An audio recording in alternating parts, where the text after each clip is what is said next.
strong week and a very strong weekend. Before we begin, let me say a few words about the historic events that took place over the last few days. On Saturday, my administration helped broker a full and immediate ceasefire, I think a permanent one, between India and Pakistan, ending a dangerous conflict of two nations with lots of nuclear weapons. And they were going at it hot and heavy, and it was seemingly not going to stop. And I'm very proud to let you know that the leadership of India and Pakistan was unwavering, powerful, but unwavering in both cases. Having these, they really were, from the standpoint of having the strength and the wisdom and fortitude to fully know and to understand the gravity of the situation. And we helped a lot. And we helped also with trade. I said, come on, we're going to do a lot of trade with you guys. Let's stop it. Let's stop it. If you stop it, we're doing trade. If you don't stop it, we're not going to do any trade. People have never really used trade the way I used it. That I can tell you. And all of a sudden they said, I think we're going to stop. And they have. And they did it for a lot of reasons, but trade is a big one. We're going to do a lot of trade with Pakistan. We're going to do a lot of trade with India. We're negotiating with India right now. We're going to be soon negotiating with Pakistan. And we stopped the nuclear conflict. I think it could have been a bad nuclear war. Millions of people could have been killed. So I'm very proud of that. I also want to thank Vice President Vance and Secretary of State Rubio for their work and efforts. They worked very hard on that. We also, as you know, created a situation where the Houthis, for the first time ever, have ceased firing, and they've let it be known that they're not going to be firing at American ships anymore, not going to be firing at Americans anymore. This was a heavy barrage that lasted for approximately 50 days. And as you know, they've been in war essentially for forever. But over the last 10 years, they've been very difficult for other countries. Nobody was able to do what we did. But they stopped, and we take their word for it. Their surrogates and them directly said, we don't want to do this anymore. And so we were satisfied with that. In addition, yesterday we achieved a total reset with China after productive talks in Geneva. Both sides now agreed to reduce the tariffs imposed after April 2nd to 10% for 90 days as negotiators continue on the larger structural issues. And I want to tell you that a couple of things. First of all, that doesn't include the tariffs that are already on, that are our tariffs, and it doesn't include tariffs imposed on pharmaceuticals, because we want to bring the pharmaceutical businesses back to the United States, and they're already starting to come back now based on tariffs because they don't want to pay 25, 50, or 100% tariffs, so they're moving them back to the United States. I spoke to Tim Cook this morning, and he's going to, I think, even up his numbers, $500 billion. He's going to be building a lot of plants in the United States for Apple, and we look forward to that. I really do look forward to that. But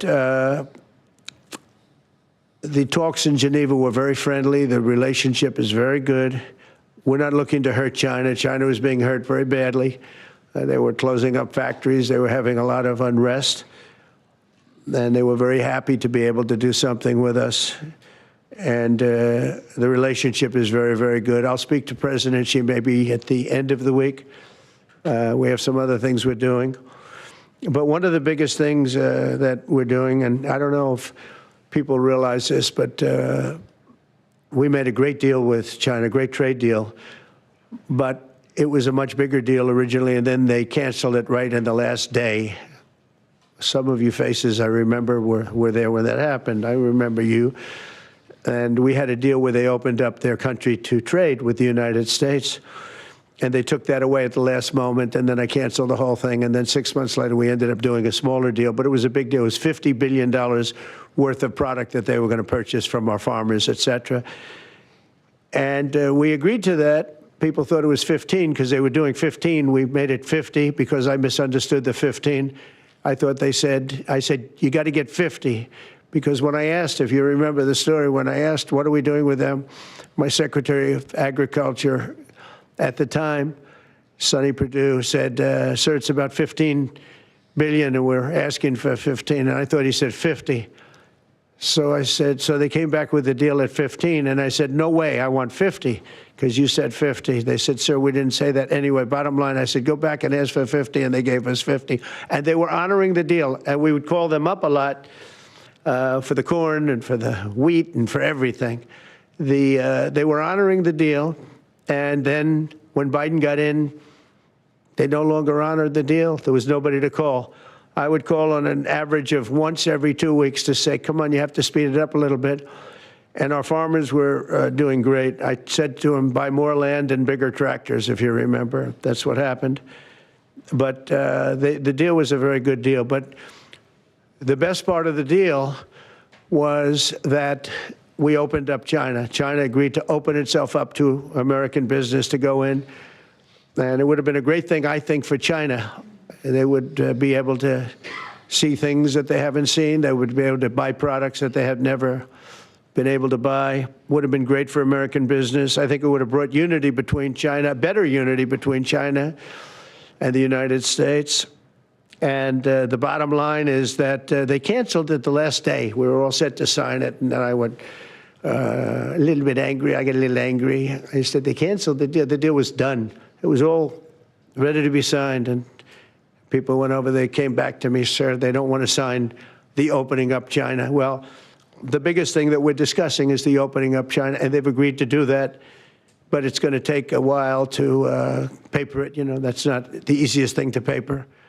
But that's the single, I think, to me, some people would disagree. Some people would say we're getting a lot of money with tariffs or whatever, but, you know, especially when you add what we already have. Because remember, we're already getting the 50% on steel and different things. That's not included in these numbers, so you can add that. But the biggest thing to me is the opening up. I think it would be fantastic for our businesses if we could go in and compete with China. It would be a lot of jobs for China. It would be, I think, at a time when they can frankly use the jobs. And that's what we're talking about. So that's a very, very important element to add. So when Scott, I watched him speak the other day, and I think he didn't want to say it, but I said, it's okay to say it. Look, if we don't get it, we don't get it. But if we don't get it, it won't be a positive thing. But if we do get it, I think it's maybe the most important thing to happen. Because if you think about it, we opened up our country to China. They come, they have very few restrictions. And they didn't open their country to us. Never made sense to me. It's not fair. And they've agreed to open China, fully open China. And I think it's going to be fantastic for China. I think it's going to be fantastic for us. And I think it's going to be great for unification and peace. China will also suspend and remove all of its non-monetary barriers. They've agreed to do that. Well, they're very numerous. But again, to me, the biggest thing that came out of that meeting is they've agreed. Now we have to get it papered, but they've agreed to open up China. It's going to be great for everybody. And third, I'm very happy to announce that Idan Alexander, an American citizen who until recently most thought was no longer living, thought was dead, is going to be released in about 2 hours, actually. And he's going to be released before the eyes of Steve Witkoff, who has done a fantastic job. I know a lot of people that have a lot of talent. I know Steve had a lot of talent. But I know a lot of people with a lot of talent, but there's one that I thought had a special way about him, special personality, aside from being a good deal maker, had a special way about him, and it was Steve. Knew very little about the subject matter, who does, but he learned it in about 2 hours. And he's been fantastic, so I want to just thank Steve. But they're going to be releasing Idan in about 2 hours from now, or sometime today, let's say. And again, they thought he was dead just a short while ago. His parents are so happy. They're so happy. So it's, as you know, Idan's the only American citizen who's captured and held hostage by Hamas since October 7th, 2023. And he's coming home to his parents, which is really great news. I mean, to me, it's big news. They thought he was dead. So that's that. So we'll be heading there, and we'll be seeing 3 primary countries. You know all about that: Saudi Arabia, UAE, Qatar. On Thursday's meeting with Russia and Ukraine is very important. I was very insistent that that meeting take place. I think good things can come out of that meeting. Stop the bloodshed of the horrible, it's a bloodbath. But that 5,000 more, it's really much more, I'm trying to be conservative, more than 5,000 soldiers. Russian, they're not American soldiers, they're from Russia, they're from Ukraine, but they're people. They're human souls, and they're being killed at levels that we haven't seen since the Second World War. And it's every week. A lot of drone fighting. It's a whole new form of warfare, and it's violent and vicious. And so that's it. I'd like to go back to China just for a second. They're very heavy on the fentanyl. We're charging them, as you know, 20% for the fact that they send fentanyl into our country. And they've agreed that they're going to stop that. And, you know, they'll be rewarded by not having to pay, you know, hundreds of billions of dollars in tariffs. So the fentanyl should stop. It comes from China. It's amazing. And comes through our southern border, comes through our northern border, too. Comes through Canada and comes through our southern border, much more through the southern border. But so that's a very important subject to me, because everybody in this room has lost friends or people that have family members that have died of fentanyl. So there's a big incentive for China to stop, and I take them at their word. They're going to work on that, I think, very hard. And one thing, when they work on something, they get it done. So now I'm about to depart on a historic visit. Some of you are going with us to, as I said, Saudi Arabia, Qatar, and United Arab Emirates.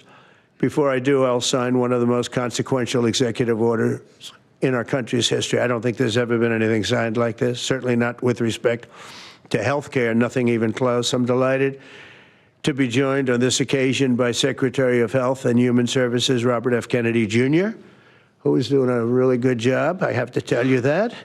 CMS Administrator, a friend of mine, Dr. Mehmet Oz, who is an amazing guy. You know, I was telling Bobby before, Oz had a very successful show, but it hurt his reputation. Because when you're in show business, it hurts your reputation a little bit. It's good for you, but in terms of professionalism and being a doctor, it sort of hurts your reputation. This guy went to the best schools, was the best, I mean, top of the line. Then he did a television show, became a success, made a lot of money, all that stuff, but it sort of hurt him. And you know who I compare that to? I hate to say this, but a special woman, Jeanine Pirro. She was the toughest, smartest DA, maybe in our countries, in our cities and states history, New York. She was really tough, really sharp. Then she did a show, and people didn't think of her quite the same way. She became more of an entertainment person, like Oz. Oz is not an entertainer. He's not really an entertainer, if you know the real story. And she isn't either. She is unbelievable. She was one of the strongest district attorneys in the history of New York, highly respected, very tough, went after the drug dealers at a level that you don't see today anymore. And hopefully she's given up a tremendous, she's leaving the #1 show on cable television, one of the #1 shows on television, period, The Five, but they've got great people left behind, but she was a big part of it. And so I equated to that. Jeanine Pirro is unbelievable. FDA Commissioner Dr. Marty McCary, with a reputation that's second to none, and the job he's doing already has been fantastic. Thank you, Marty. And Director of National Institute of Health, Jay Bhattacharya, who has been, as you know, from Stanford, so highly regarded, and have all been working with us very hard on this. And the question they would ask being a little bit new to the government aspect of it, is why doesn't somebody fight the drug price situation, meaning equalization? There's a term, it's called equalization. Nobody wants to mention that term. And I'm not knocking the drug companies. I'm really more knocking the countries than the drug companies, because they're forced to do things. But the drug lobby is the strongest lobby in this country, they say, the drug lobby. It's between that and lawyers. And they have a lot of power. But starting today, the United States will no longer subsidize the health care of foreign countries, which is what we were doing. We're subsidizing others' health care. Countries where they paid a small fraction of what, for the same drug, that what we pay many, many times more for. And we'll no longer tolerate profiteering and price gouging from Big Pharma. But again, it was really the countries that forced Big Pharma to do things that, frankly, I'm not sure they really felt comfortable doing. But they've gotten away with it, these countries. European Union has been brutal. And the drug companies actually told me stories. It was just brutal how they forced them. And European Union suing all our companies, Apple, Google, Meta. They're suing all of our companies. They end up, they have judges that are European Union-centric, and they get rewarded $15 billion, $17 billion, $20 billion, and they use that to run their operation. Not going to happen any longer, that I can tell you. So what's been happening is we've been subsidizing other countries throughout the world, not just in Europe, throughout the world. European Union was the most difficult, from what I understand. I mean, I'll tell you a story. A friend of mine who's a businessman, very, very, very top guy. Most of you would have heard of him. A highly neurotic, brilliant businessman, seriously overweight, and he takes the fat shot drug.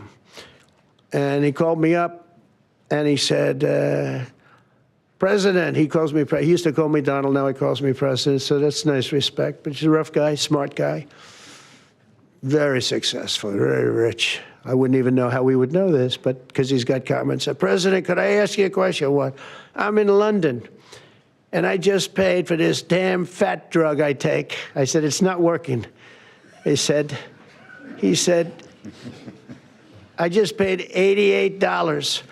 And in New York, I pay $1,300. What the hell is going on? He said, so I checked, and it's the same box, made in the same plant, by the same company. It's the identical pill that I buy in New York.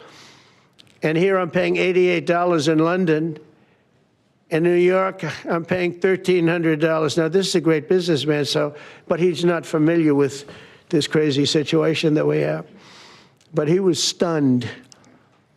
But it was just one of those stories. And I brought it up with the drug companies, represented by somebody who's very, very smart, good person, too. And we argued about it for about half hour. And then finally he just said, because they can't justify it, he just said, look, you got me. You got me. I can no longer they've been justifying this crap for years. They said, oh, it's research and development. Well, I said, well, research and development, other countries should pay research and development, too. It's for their benefit. It was just one of those things. And the other countries would set a price, and they'd meet the price, and they'd say, if you don't meet the price, you can't sell it in our country. I said, well, then you walk away, and, they'll call you back, and they'll sell it in the country. But now they'll have to do that. So for the first time in many years, we'll slash the cost of prescription drugs, and we will bring fairness to America. Drug prices will come down by much more, really, if you think 59. If you think of a drug that is sometimes 10 times more expensive, it's much more than the 59%. It depends on the way you want to analyze it, but in one way you could analyze it that way. But between 59 and 80, and I guess even 90%. So when I worked so hard in the first term, and if I got prices down, I remember I was the only one to ever get prices down for a full year, but I'd get them down like 2%, and I thought it was like a big deal. Well, we're getting them down 60, 70, 80, 90%. But actually more than that, if you think about it in the way mathematically. And Pharma has to say, we're sorry, but we'll not be able to do this any longer to these countries that have been so tough. They've been very tough, nasty. It's trade. It's trade. And Pharma is also very powerful. And the Democrats have protected Pharma. The Democrats, this is the Democrats have protected Pharma. These are the Democrats. And by the way, I just called the Speaker of the House, and I just called the leader, our leader in the Senate, John Thune, Mike Johnson. Spoke to both of them. I said, when you score, you're going to have to score two things. You're going to have to, number one, score that hundreds of billions of dollars of tariff money is coming in. But even bigger than that, you're going to have to score that your cost for Medicaid and Medicare and just basically pharmaceuticals and drugs is going down at a level that nobody has ever seen before. It'll pay for the Golden Dome. I see the Golden Dome is there, see? That'll easily pay for the Golden Dome. And we'll have a lot of money left over. We need the Golden Dome, by the way, in this world. Although this world's a lot safer today than it was a week ago, and a lot safer than it was 6 months ago. We had people that had no clue what they were doing. So today, Americans spend 70% more for prescription drugs than we spent in the year 2000. Think of that.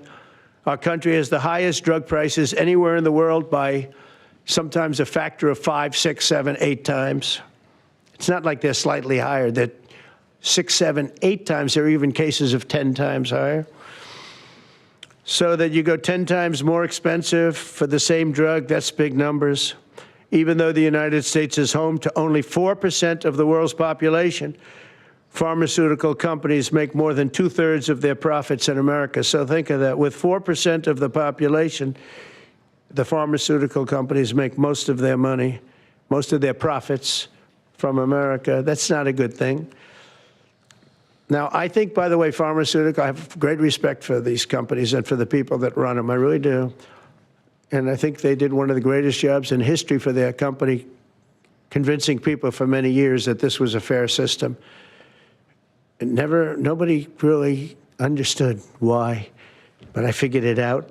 For years, pharmaceutical and drug companies have said that research and development costs were what they are, and for no reason whatsoever. They had to be borne by America alone. Not anymore, they don't. This means American patients were effectively subsidizing socialist healthcare systems in Germany, in all parts of the European Union. They were the toughest of all. They were nasty. And I see that. I see that with trade, too. European Union is in many ways nastier than China, okay? And we've just started with them. Oh, they'll come down a lot. You watch. We have all the cards. They treated us very unfairly. They sell us 13 million cars. We sell them none. They sell us their agricultural products. We sell them virtually none. They don't take our products. That gives us all the cards, and very unfair. So they're going to have to pay more for health care, and we're going to have to pay less. That's all it is. And believe it or not, you know, because it's really the world we're talking about, not just the European Union, but because it's the world, the numbers are for the healthcare company not as bad as you would think. They'll make the same. I think the healthcare companies should make pretty much the same money. I really don't believe they should be affected very much, because it's just a redistribution of wealth. It's a redistribution where it could be the same top line, but it's going to be distributed differently. Europe's going to have to pay a little bit more. The rest of the world's going to have to pay a little bit more, and America's going to pay a lot less. Again, because it's a much smaller population than when you think of the whole world. So basically what we're doing is equalizing. There's a new word that I came up with, which I think is probably the best word. We're going to equalize, where we're all going to pay the same. We're going to pay what Europe's going to pay. We're going to all pay. Now, there may be some countries in dire need, and I would be willing to sacrifice that, but and help them. But it's called most favored nation. We are going to pay the lowest price there is in the world. We will get whoever is paying the lowest price That's the price that we're going to get. So remember that. So we're no longer paying 10 times more than another country. Whoever is paying the lowest price, we will look at that price and we will say that's the price we're going to pay. Most favored nations, that's what it is. One breast cancer drug costs Americans over $16,000 per bottle, but the same drug from the same factory, manufactured by the same company, is 1/6 that price in Australia and 1/10 that price in Sweden. 1/10 for the identical product.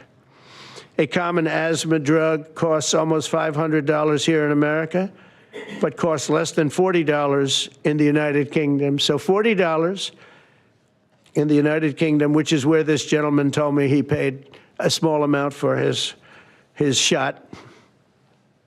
But think of that. So $40 versus $500 here. That's not even bad. There are much worse examples. And the weight loss drug, Ozempic, costs 10 times more in the United States than in the rest of the developed world.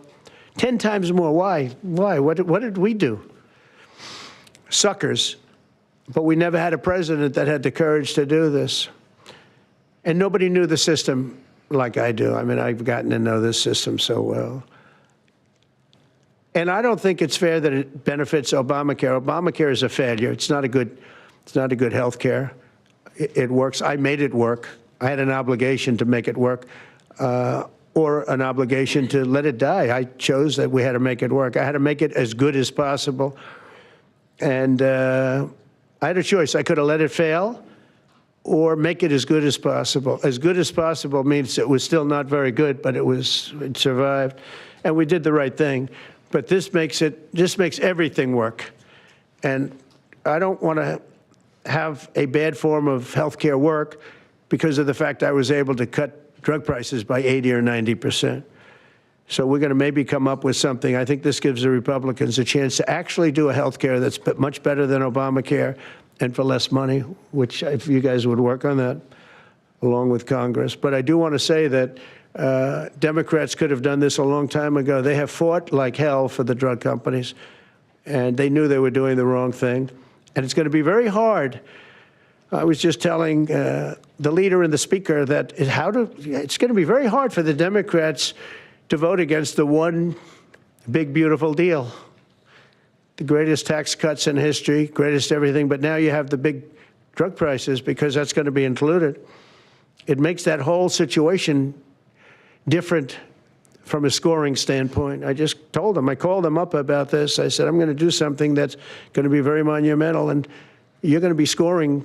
You better tell your people that this is going to score really well. And then add hundreds of billions of dollars in tariffs to your list also. But as big as the tariffs are, this is something that really hits quickly.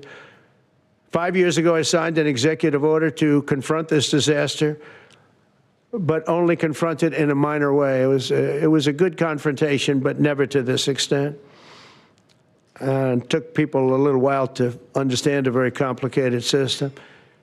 But Joe Biden, without any knowledge of what he was doing, terminated the policy and then pretended to negotiate under a new system. And then you take a look, 5 out of the 10 drugs that he negotiated are now over 200% more expensive in America than the rest of the world, and far more expensive than when he even got involved. Much more expensive than when he got involved. Joe Biden's plan was as you know, because you wrote about it, you don't say it very loudly, but it was a very big failure, was his whole presidency. First, I'm directing the U.S. trade representatives and Department of Commerce to begin investigations into foreign nations that extort drug companies by blocking their products unless they accept bottom line and very low dollar amounts for their product, unfairly shifting the cost burden onto American patients. And we'll be taking a look at that very strongly. The biggest thing we're going to do is we're going to tell those countries, like those represented by the European Union, that, that game is up, sorry. And if they want to get cute, then they don't have to sell cars into the United States anymore. It's a very big subject. And they won't get cute, because I'll defend the drug companies from that standpoint. They were given a price by the European unions and other countries. This is what you do. This is what we're going to pay. We're not going to pay any more. Let America pay the difference because there was a big shortfall. Let America pay it. And that's what we did, but we're not doing it anymore. Next, my administration will secure what we're calling most favored nations drug pricing. The principle is simple.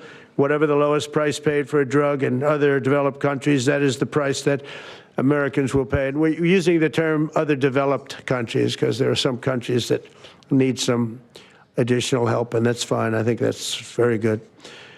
Some prescription drug and pharmaceutical prices will be reduced almost immediately by 50 to 80 to 90%. Big Pharma will either abide by this principle voluntarily or will use the power of the federal government to ensure that we are paying the same price as other countries.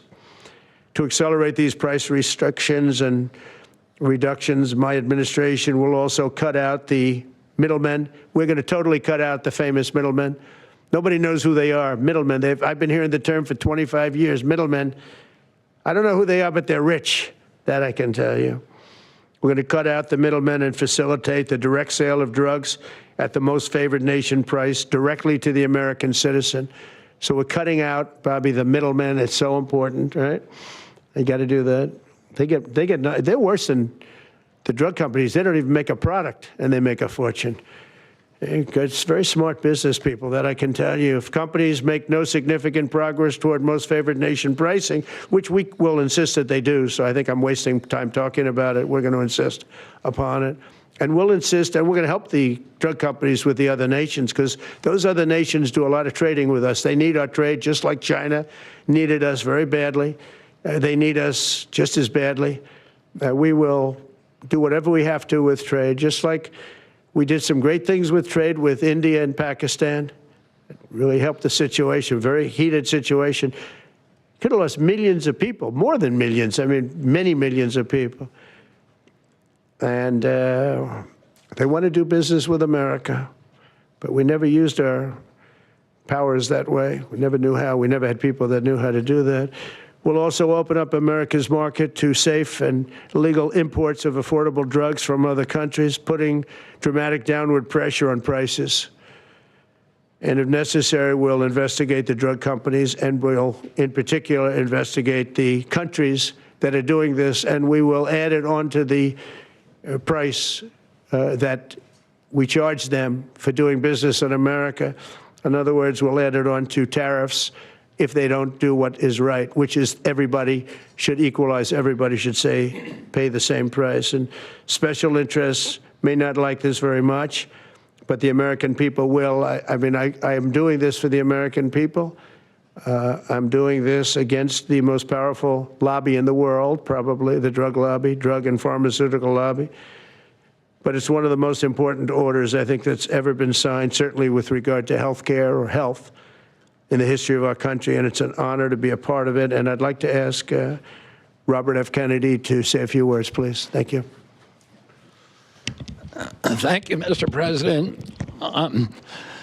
This is an extraordinary day. This is an issue that, I grew up in the Democratic Party, and every major Democratic leader for 20 years has been making this promise to the American people. This was the fulcrum of Bernie Sanders' runs for presidency, that he was going to eliminate this discrepancy between Europe and the United States. But as it turns out, none of them were doing it. It's one of these promises that politicians make to their constituents, knowing that they'll never have to do it. And the reason they'll never have to do it is because they know that Congress is controlled in so many ways by the pharmaceutical industry. There's at least one pharmaceutical lobbyist for every congressman, every senator on Capitol Hill, and every member of the Supreme Court. By some estimates, 3. Pharmaceutical companies, the industry itself, spends 3 times what the next largest lobbyist spends on lobbying. So this was an issue that people talked about, but nobody wanted to do anything because it was radioactive. They knew you couldn't get it by Congress. We now have a president who is a man of his word, who has the courage President Trump was taking money from the pharmaceutical industry, too. I think they gave you $100 million. But he can't be bought, unlike most of the politicians in this country. And he is standing here for the American people. I don't know what, there's writers like Lord Elizabeth Warren or Robert Reich who are saying that President Trump is on this side of the oligarchs. There has never been a president more willing to stand up to the oligarchs than President Donald Trump. And I'm very, very proud of you, Mr. President, for your courage, I'll say, because I don't want to be crude, your intestinal fortitude, your stiff spine, and your willingness to stand up for the American people. We have 4.2% of the world's population. Our country represents 75% of the revenues for pharmaceutical companies. We spend in our country $1,126 per capita on drugs. In Britain, they spend about $240. They spend 1/5 of what we do. And this is true across Europe. And the drug companies, Europeans, if you ask them, it made no sense what they were saying. America has to pay for this innovation or it's not going to happen. What President Trump is saying to our European partners is you've got to raise the amount that you're paying for those drugs and pay for your share of the innovation. That the United States is no longer subsidizing that. If the Europeans raise the price of their drugs by just 20%, that is $10 trillion that can be spent on innovation, and the health of all people all across the globe is going to increase because we're going to have better products. So I'm just so grateful to be here today. I never thought that this would happen in my lifetime.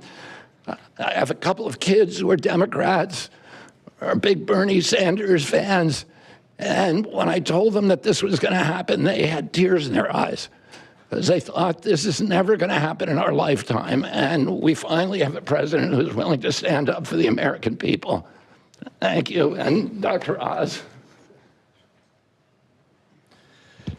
Thank you, Secretary Kennedy. This is the most powerful executive order on pharmacy pricing and healthcare ever in the history of our nation. And it's only happening because we have a president with the fortitude, the guts to stand up to the withering criticism and lobbying that's going to occur as soon as folks hear about the executive order. So on behalf of the child in Philadelphia who's got an autoimmune disease with a $1,000 a month drug, or the older woman in Los Angeles who's on a blood thinner who can't afford her copay, I want to thank President Trump. God bless you for having the guts to take on this industry. Thank you, sir. Thank you very much. So let's talk about the details a little bit. And this is primarily about equalization, as President Trump said. It's about fairness. Think of NATO as a metaphor. When President Trump said, you've got to pay a little more so it makes sense for all of us, they came up. And the European countries contributed. The same thing we believe will happen in this situation. Most people who have thought about this process agree that it is patently unfair to tolerate the numbers that Secretary Kennedy and President Trump have reflected to you. On this chart to my left is a list of the 10 drugs that were negotiated in the IRA. Again, this is the bill, the law, that regulates a negotiation process. This is the best price that was able to be obtained by the Biden administration. And if you look at these numbers, they actually reflect how much on top of the most favored nation price was being paid by the United States. So the closest to me, and Bob, you can point to the Jardiance, the closest one, 289%, the one that's closest to you. That means that we are paying in America 4 times more than that drug costs in other countries. Again, 100% is the baseline. It's 289% above that baseline. It goes all the way down to when we're paying 50% more than any other country. That's the range.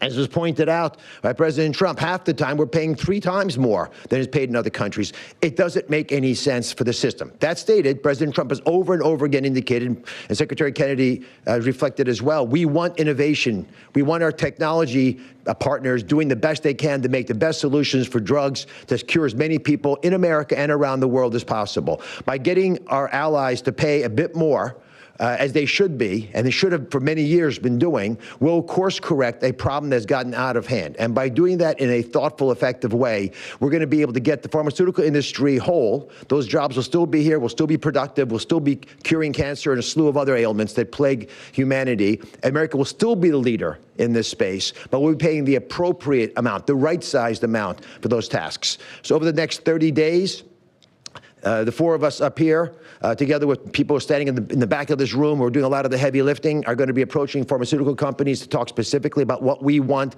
the most favored nation price to be based on the best data we have. We're looking forward to a thoughtful interaction with these corporate leaders, many of whom we've spoken to and in quiet will agree the system is not right the way it is. They're patriotic Americans. They want what's right. But the fact that in my lifetime, as Secretary Kennedy said, for the first time, we have a thoughtful and aggressive approach, thanks to President Trump, on taking on these special interests, should give all Americans confidence that this is an administration that stands for fairness, and it should chill the waters for those who believe they can push us away from our North Star, which is to take care of the American people. Mr. President, God bless you. Thank you very much. Thank you. Jay, you want to go next? Sure. Yep. So I teach economics at Stanford as well as health policy. And one thing that's really, really simple in economics is that when you have a persistent price difference for the same product between two countries, there is something deeply wrong. And what President Trump has done is a historic measure that should have been done a long time ago. What we're going to do is make sure that those prices become much closer to equal, like a competitive market you'd expect. Right now what's happening is the American people are subsidizing in large fraction the research and development efforts for drug companies around the world by the higher prices that we pay. With this new order, Europe will share the burden of that. And in fact, if you may think of it as like as somehow it's like it's going after drug companies. Actually, you've been listening to President Trump along with his Health Secretary Robert F. Kennedy Jr. and Dr. Mehmet Oz as they discuss this executive order aimed at lowering prescription drug prices here in the U.S., touting this really as a never-before-done executive order to really bring down these prices, with RFK Jr. even sort of signaling this is exactly what Democrats have wanted and what they have run on in previous elections. Prior to that, we also heard the president sort of do a wide-ranging assessment of a few things, India and Pakistan and his involvement in the ceasefire that we have recently seen in that region, a ceasefire with the Houthi rebels as well in the Red Sea, as well as this reset more broadly with China. That's what he called it, a reset. He said the relationship was friendly in these conversations that went on in Geneva over the weekend to, of course, lead to this pause in tariffs. Most tariffs, though, he did outline, which we'll discuss shortly, and sort of clarified which tariffs will actually be on pause for those 90 days and which will not be. NBC News White House correspondent Von Hilliard joins us from Washington with more on all this. Von, a lot to unpack here. Let's start on this pharmaceutical executive order, which was really sort of what we were all waiting for and what this appearance from the president was called for. What exactly does this executive order cover? If you've been listening, you've essentially been hearing the president and his health secretary and Dr. Oz all essentially say that this is going to put Americans in the same position that other countries, people are like Europeans, when it comes to the cost of drugs, when it comes to the cost of medical care in this country. Tell us what this executive order will do. Right. Number one, Savannah, there is widespread acknowledgement that Americans pay a higher price for pharmaceutical drugs here in the U.S. compared to other countries with similar economic standing.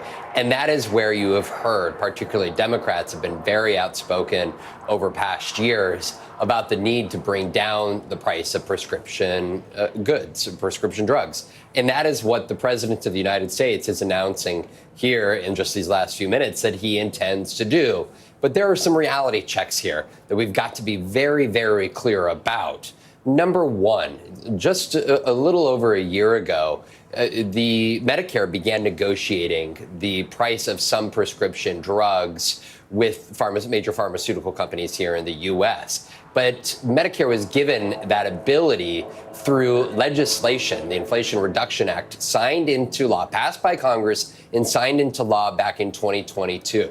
That was a major provision that the Biden administration and Democrats heralded. It gave them the right, Medicare, to go to drug companies and negotiate drug pricing here.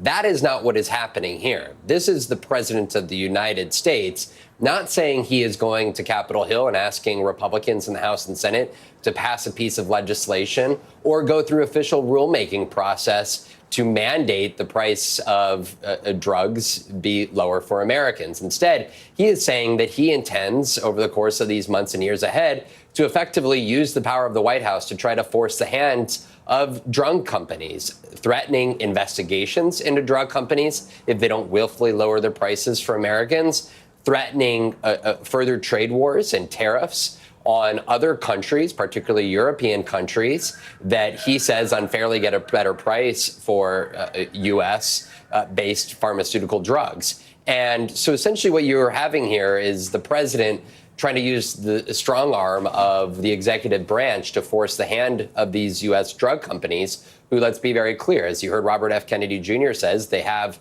put a lot of money behind lobbying in the U.S. These are high-powered companies, and we would expect lawsuits to take place here in the near future coming out of this announcement, because the Trump administration actually tried to do something similar, a more pared-down version, targeting Medicare Part B drugs back at the end of his first term in 2020. But a federal court stepped in and said that they weren't following the rulemaking process, effectively nullifying the announcement that was very similar to this one because it wasn't codified through Congress, signed into law, and it didn't go through a formal rulemaking process here. So in some ways, what the president is setting up is that he's going to try to use the executive branch to will the drug companies into lowering the price of drugs that are widely used across the U.S. It's a big task ahead if, in fact, he seeks to go about it in the way that he just presented from the Oval Office. Vaughn, are we getting any reaction from Democrats on this move? You know, I was just checking to see what sort of reaction we're getting, because it's Democrats that, we should be clear, have long been the champion, outspoken voices for wanting to put pressure on drug companies or effectively force their hand to lower the price of prescription drugs. And even last year, it was three high-ranking House GOP chairs who came out in opposition to what they said was the Biden administration's quote, price-setting drug scheme. And their pushback was that it is not for the U.S. government to intervene, that it ultimately brings down the revenue for these drug companies and their ability to pursue further innovation and drug making, and that also that further drugs that are introduced later down the line will come in at a higher price in order to make up for the losses the drug companies would face by the less revenue that they make from the lower price of the drugs that are sold here domestically in the U.S. So this is a really complicated thing. Again, Donald Trump sort of bucking the traditions of his political party and where they have postured themselves on this issue. At the same time, not doing it in a way that typically you would see Democrats having advocated for in the past, which was to go through Congress and try to pass this into law and get the president to sign on. Instead, he's trying to use his elbows to force the drug companies through threats of investigations or trade wars, further trade wars, to do it willfully. Vaughn, stay with us. Let's also bring in here NBC News senior business correspondent Christine Romans as we unpack what we just heard from the president there, and also, of course, just this big headline which came up. He sort of, before, as I mentioned, he got to that pharmaceutical announcement, kind of ran through a whole list of sort of accomplishments or different, really even world conflicts that he's been involved in the past few days. And he actually referred to these conversations with China over the weekend in Geneva as friendly. And he said that it was this great reset was the word he used. We also got some clarification on what exactly is on pause and what is not. Tell us what we know at this point about this. Well, it's a remarkable de-escalation between the world's two biggest trading partners. And so that is remarkably good news for any small business in the United States that relies on importing goods or products or parts or machines that they use in their own business. Still, there is a 30% tariff on Chinese goods, so down from 145% tariff. And that means U.S. goods exported from the United States to China will now have a 10% tariff. So that's relief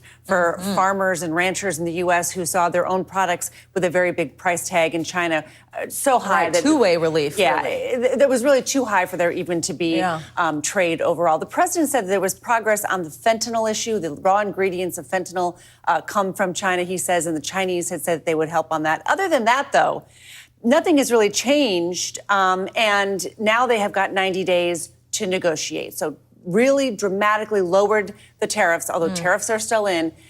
And then now they've got 90 days to negotiate. In reaction to all this, tell us about the market. Market's up strongly here and back in terms of the Dow, almost near where it was on that Liberation Day when the president was in the Rose Garden and put all of those big tariffs on countries and really just stunned the world on that. The day before that happened, the Dow closed at 42,225. If you look in the bottom right of your screen, you can see it's almost right back there. So a very big, dramatic 6 weeks of action. And now you've got the market recovering from a lot of those losses. There still are risks out there. I mean, there are risks that the relationship could deteriorate. There are risks that the Chinese could promise something and not deliver. That is something that we have seen before. And there are an awful lot of other countries that still are negotiating for their own sort of trade deals. So the trade story today is better than it was last week. But when you roll back the clock 3 months, it's still a very, very dramatic and difficult environment around the world in terms of trade at the moment. And quickly, also with you, financially, what are you taking away from the pharmaceutical announcement and what that does mean?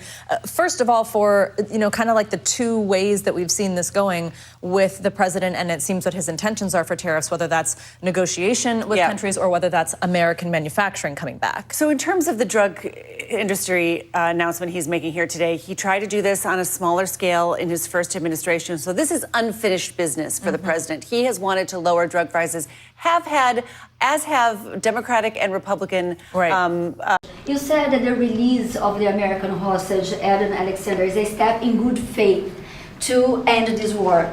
Do you expect any progress or perhaps announcement on ceasefire during your trip to the Middle East? We hope that we're going to have other hostages released too, as you know. So when I met with the hostages 3 weeks ago that were there for quite a while, you remember the 10 people that came in, mostly young people, 1 or 2 were a little bit older. They were explaining the trials and tribulations. I mean, they went through hell. And I said, how many are there? They said 59. I said, that's a lot. I didn't realize, because we got a lot out. We got a lot of hostages out, I think you will acknowledge. They said 59. But then they said, they followed that up by saying 59, of which 24 are living, the rest are dead. But the people whose son, mostly son, I think 1 daughter in this case, but mostly sons are there, or husbands are there. Those people want the dead bodies as much as they want the live body. I have a mother that calls me, but came up to me when I first met her, and she said, sir, please get my son out. He's dead, but they have his body.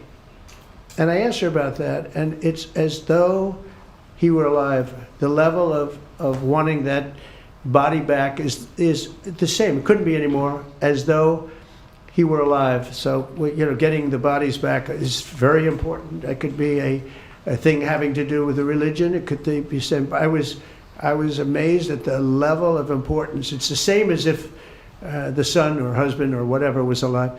So they said 59. In fact, they came in with a number 59 written out on like a sign on their chest. They came to thank me for getting them out. And I said, what does the 59 mean? They said, well, that means there are 59 people. But then they said, but 24 are living. Now it's 21. The number's 21. So now it's actually, we'll get Ethan today. We think we're getting him today. So it's 20. So they have 20 live hostages there. The rest are dead bodies. Mr. President, are you open to negotiating your tariffs on cars, steel, and aluminum with China or any other country? Well, we're not even talking about that.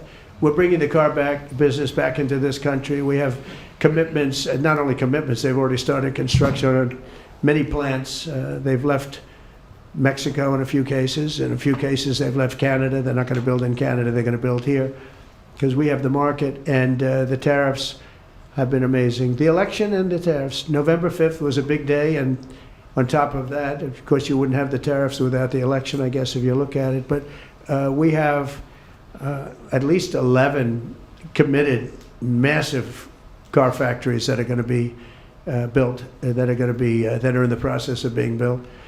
And some are going through, some have actually started. We also have renovations of existing factories where they weren't utilizing the full factory from years gone by. and now they're under full renovation. They'll be opening up full factories in a very short period of time. Our car industry is, I think we're going to have the #1 industry. You know, if you look at Japan and these others, they do tremendously with cars, and they can do that too. But you know, if they want to sell cars in the United States, they're going to have to build factories in the United States, because I'm interested in cars for the United States. Now, one other thing is, in our tax bill, we're giving not only no tax on tips, no tax on Social Security, no tax on overtime, but also we're going to get a deduction for people that borrow money to buy a car if it's made in America.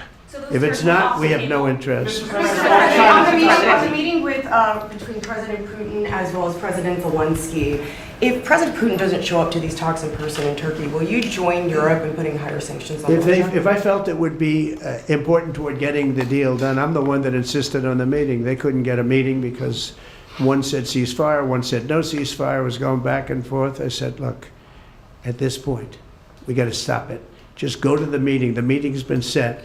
Go to the meeting on Thursday. And if I thought it would be helpful, I don't know where I'm going to be at that particular point. I'll be someplace in the Middle East, but I would fly there if I thought it would be helpful.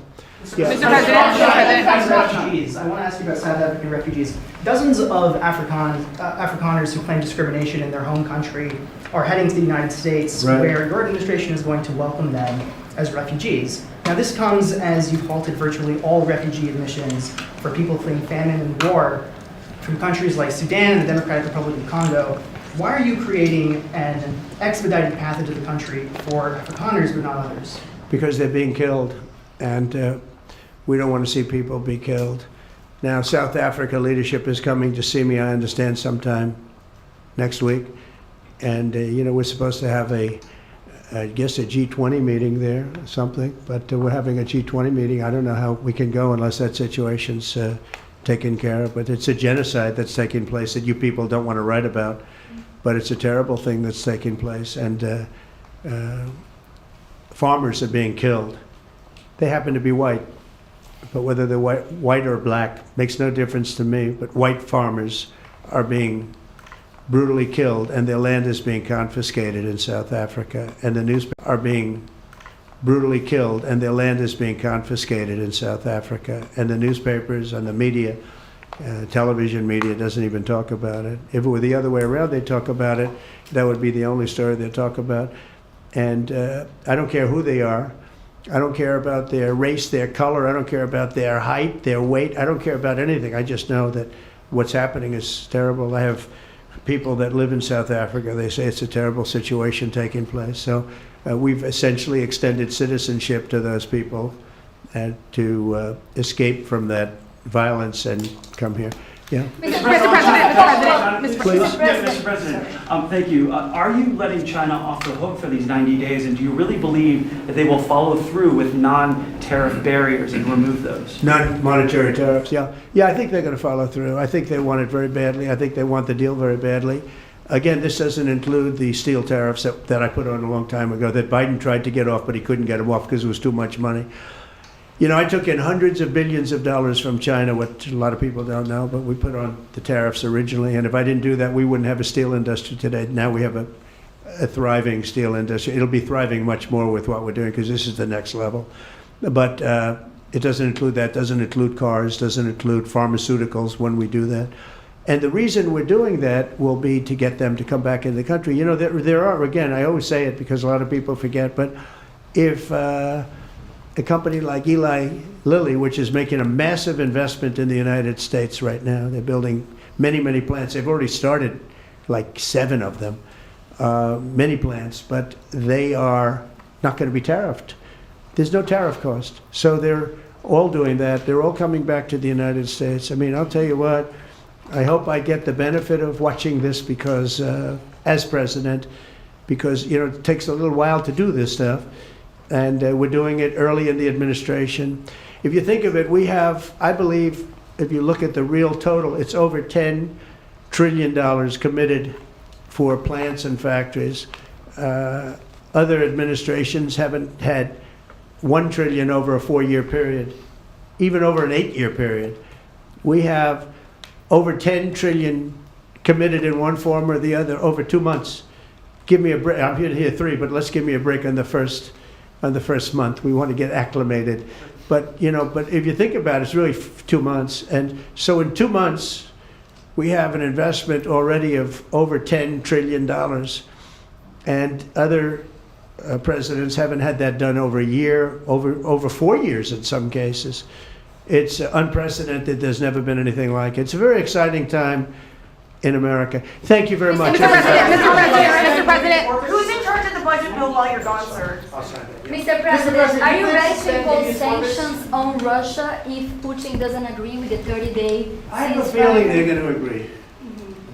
I do. I have a feeling. And who's in other countries, no European countries, Mr. President, in the negotiations? The budget bill negotiations are taking place. Who in your administration is in charge of that while you're gone? Is it JD Everybody. Vance, Bobby, Wilson? from the standpoint of medical, this group behind me, I mean, I think it's the best group ever assembled in terms of medical. I think you're going to see a tremendous cut. I don't think. I mean, I know you're going to see it in Medicaid and Medicare. That cut will be massive because drugs are 50-60% of the cost. So Medicaid costs are going down and Medicare costs are going down because of what we're doing today. And there's no, it's not like, oh, gee, well, maybe it won't happen. It's going to happen because the other countries have no choice. Now, the drug companies are going to have to say, listen, if you don't pay more, we're not going to give you the drug, and they're willing to do that. So that's it. They have to, we have to equalize. Mr. President, what is price controls?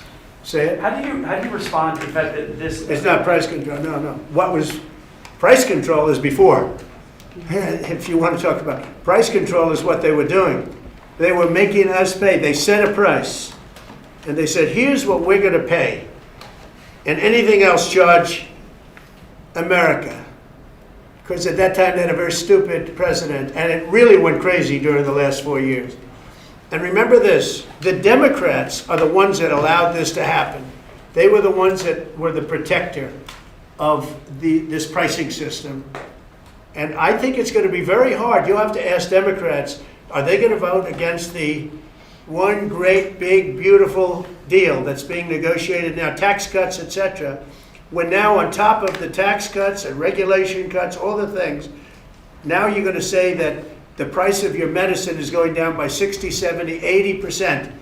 You're going to vote against it? I think a lot of Democrats are going to be forced to do something that their leaders are going to beg them not to do, and that's vote for the bill. I don't see how they can vote against it. How can they vote against it when drugs and pharmaceuticals are going to be down 70, 80%? It's going to be very interesting. Mr. President, what do you say to people who view that luxury jet as a personal gift to you? Why not leave it behind? You're ABC fake news, right? Why not leave only ABC, well, a few of you would. Let me tell you, you should be embarrassed asking that question. They're giving us a free jet. I could say, no, don't give us, I want to pay you $1 billion or 400 million or whatever it is. Or I could say, thank you very much. You know, there was an old golfer named Sam Snead. Did you ever hear of him? He won 82 tournaments. He was a great golfer. And he had a motto, when they give you a putt, you say, thank you very much. You pick up your ball and you walk to the next hole. A lot of people are stupid. They say, no, I insist on putting it. And then they putt it and they miss it. And their partner gets angry at them. You know what? Remember that, Sam Snead. When they give you a putt, you pick it up and you walk to the next hole and you say, thank you very much. Respectfully, sir, though, as a businessman, some people may look at this and say, have you ever been given a gift worth millions of dollars and then not received anything else? It's not a gift to me, it's a gift to the Department of Defense. And you should know better, because you've been embarrassed enough, and so has your network. Your network is a disaster. ABC is a disaster. Here is the bill. Bobby, come on over here. Now you're talking about trillions and trillions of dollars.